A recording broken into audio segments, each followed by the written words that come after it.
going on, guys? So I thought I'd do a little day in the life of a rescue.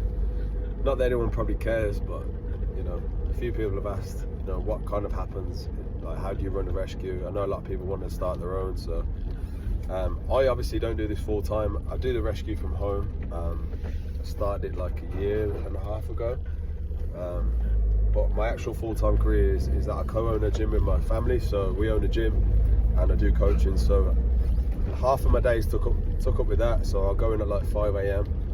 and then I'll stay there till about lunchtime, you know, early afternoon most days, and then I'll crack on with the rescue stuff. So at the moment, just finished that, and now I'm going to Tesco's.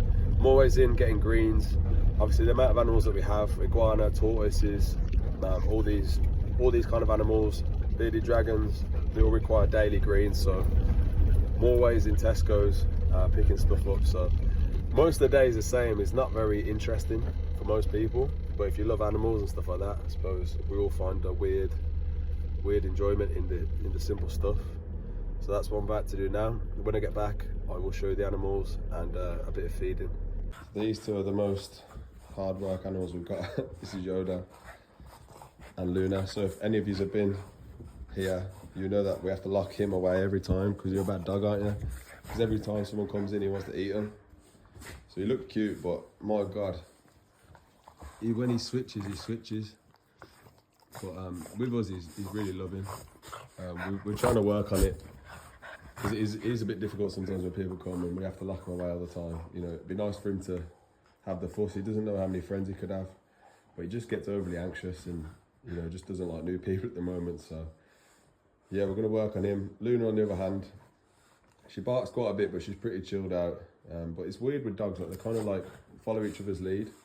And he's actually more scared than her, so she's like the boss out of the two of them. First thing I do, make sure we check on everybody. So obviously we've got that many animals, we've got a lot in Vivs, but I also keep obviously a lot of temporary enclosures as well. And long term, I don't rehome anyone to tubs. Long term enclosures, they need a vivarium set up with overhead lighting. But obviously being a rescue, sometimes you have emergency situations, you just have to provide a home. So a lot of the time I just do what I have to do to make it kind of keep working and keep ticking over. So yeah, this is the rescue. It's only small, but like I said, I do it all from my home. So I just prefer it from home. Like, you never know, maybe one day, you know, I want like a big kind of setup, and you know, maybe do like education, stuff like that. But alongside my career right now, it works really well. And so she came in last week. She's absolutely huge. She was the one the video I just posted. But yeah, one day, you never know. But at the moment, I just like being at home. Like, I like being able to pop down to check on them all. I like being able to just not have the worry of, like, once I shut up the shop, like I'd have to, you know, do certain times. I just like being able to pop down whenever I can, really, and just make sure everybody's all right. So yeah, this is the rescue. Milo. So Milo, we've had, well, he come in as a rescue, and he ended up being like a puppy. So we end up keeping him when people come. He's great with kids and stuff like that. So yeah, Milo is one of our permanent residents here, but he's got a nice big enclosure. So he's got like a big shed set up. They've got multiple basket spots.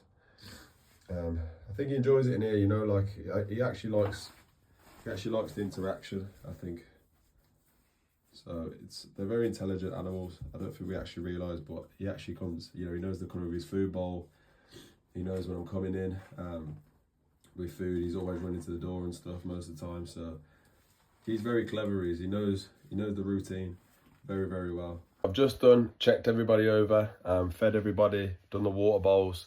So I'm going to show you some of the animals now that are still up for rehome. The first one is a female corn snake. We've had her for a good while now, a good couple of months.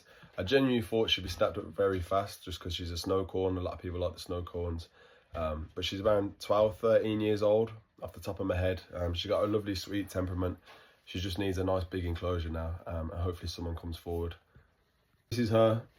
She'll make a lovely first pet snake. Obviously corn snakes are probably the most go-to in terms of your first corn snake, but she's got a lovely temperament. and she's got such a small head. So if you did ever get a little nip, you wouldn't even feel a thing. But she's never once gone for me. And they are honestly one of the best species to keep. Like, they come in so many different colours. They're not big at all. Like, they're very manageable size. They can easily go in, you know, like a 4x2 at a minimum. But you could even go even bigger and better. You could create such an amazing enclosure for them. And they're always very sweet, docile. The food, easy. You know, they never turn down a meal, very, very rarely. And they don't need it that hot, you know. A basking spot in the day is all they need. They don't really need nighttime heat. So yeah, she's still up for adoption. We have got about 10 to 15 more of these corn snakes. So all different colours. But yeah, if you need any help with any care guides and for that, I do have loads on my education platform, so I can send them across to you if you are looking to get a corn snake this year. Guy, right, so this guy come in and he needs a bit of work, I'm gonna be honest. He doesn't like being handled. He will have a little nip, so he needs someone who could give him a good home. I mean, he's very, very cute, but he thinks everyone's trying to get out to get him and hurt him. He's only about 1.5 years old, so he's a male. And yeah, he just needs someone who can put a bit of love into him. You know, he doesn't do well at the moment with handling, but when I have had him out, he does calm down eventually.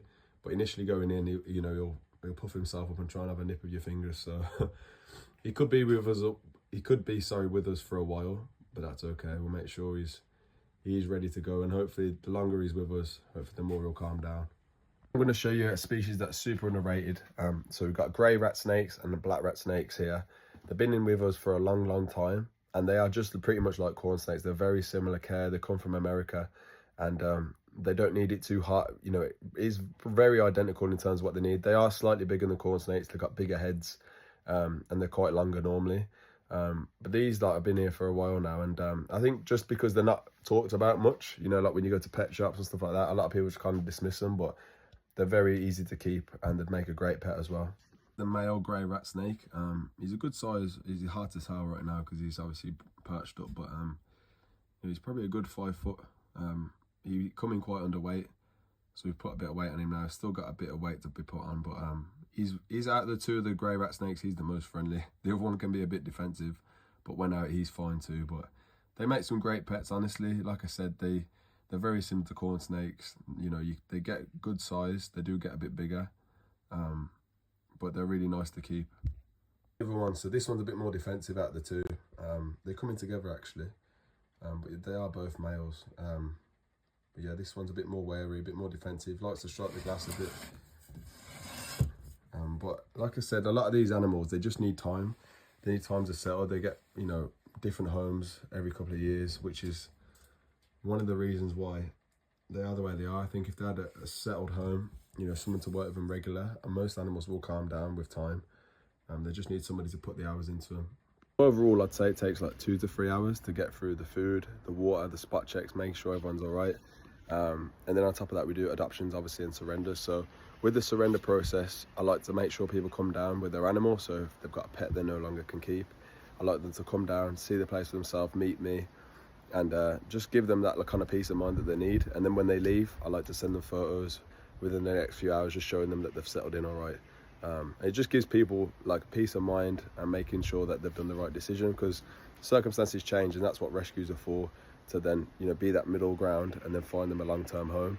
And in terms of adoption, that's a little bit of a longer process. So people will have to submit enclosures, pictures on WhatsApp, just to make sure that they've got all the requirements ticked off, and then they come down, meet me, and then obviously they can talk through things, make sure everything's correct, and they've got all everything that they need then to give the animal a good home.